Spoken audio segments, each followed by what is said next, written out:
And Patricia Kim is a fellow at the Brookings Institution's China Center for Asia Policy Studies. And Patricia, thank you for coming on to break this down a little further.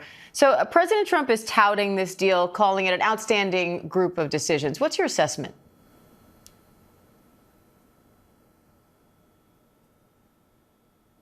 Leaders would de-escalate tensions between the two economies by extending the trade truce, and that's exactly what happened. But what's important to note is that this is a temporary truce, not a permanent or comprehensive deal.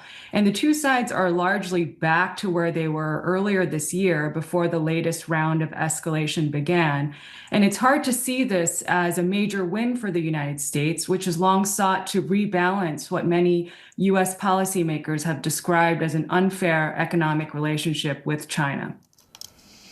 Now, President Trump said he agreed to reduce the tariff rate by 10% because China agreed to work very hard to stop the flow of fentanyl. Those were his words. But Chinese imports still face a 47% tariff rate. So is this just a first step?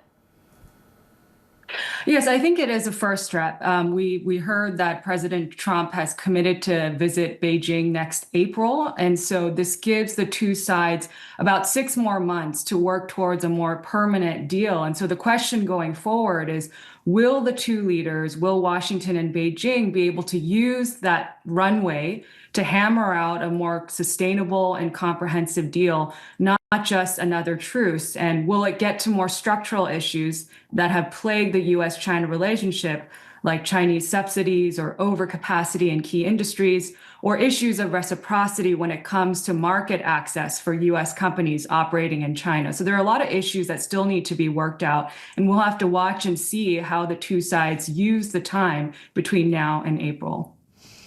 China also agreed to delay restrictions on minerals that are critical for computer chips by a year. Trump says he thinks they'll end up renewing that annually. But how impactful do you think that can be, whether or not it's renewed?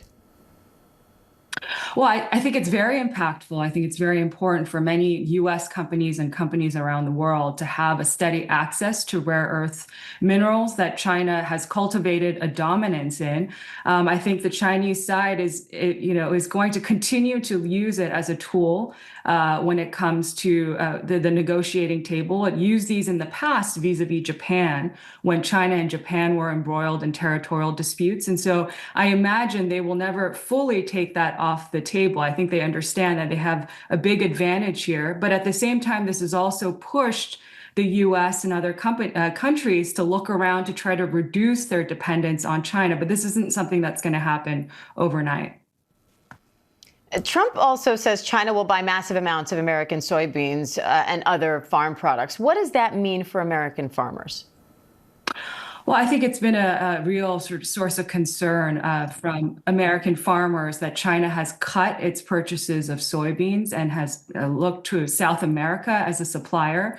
And so I think that was a priority for President Trump. The Chinese have agreed that they will restart agricultural purchases.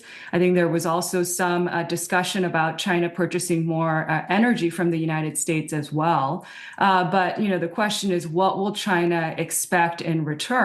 One area where the Chinese have been pushing is for the U.S. to relax its export restrictions on high-end chips.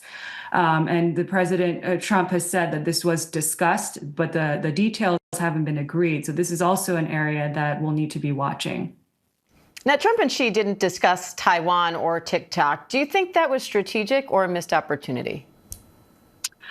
It was a 2-hour meeting. I think the focus really was on extending the trade truce, which is what happened. There was a lot of concern that President Xi might push President Trump to make concessions when it comes to U.S. policy on Taiwan. That didn't happen, and so I'm sure many in Taipei are relieved.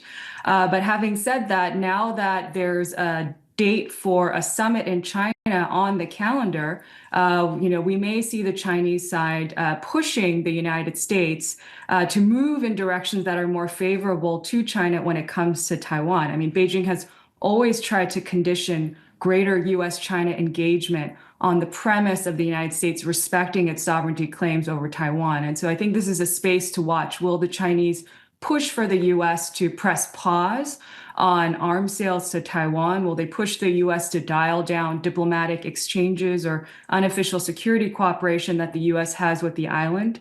I think they very much will use this 6-month runway to try to get the U.S. to make concessions on Taiwan. All right, Brookings Institution fellow Patricia Kim, thank you.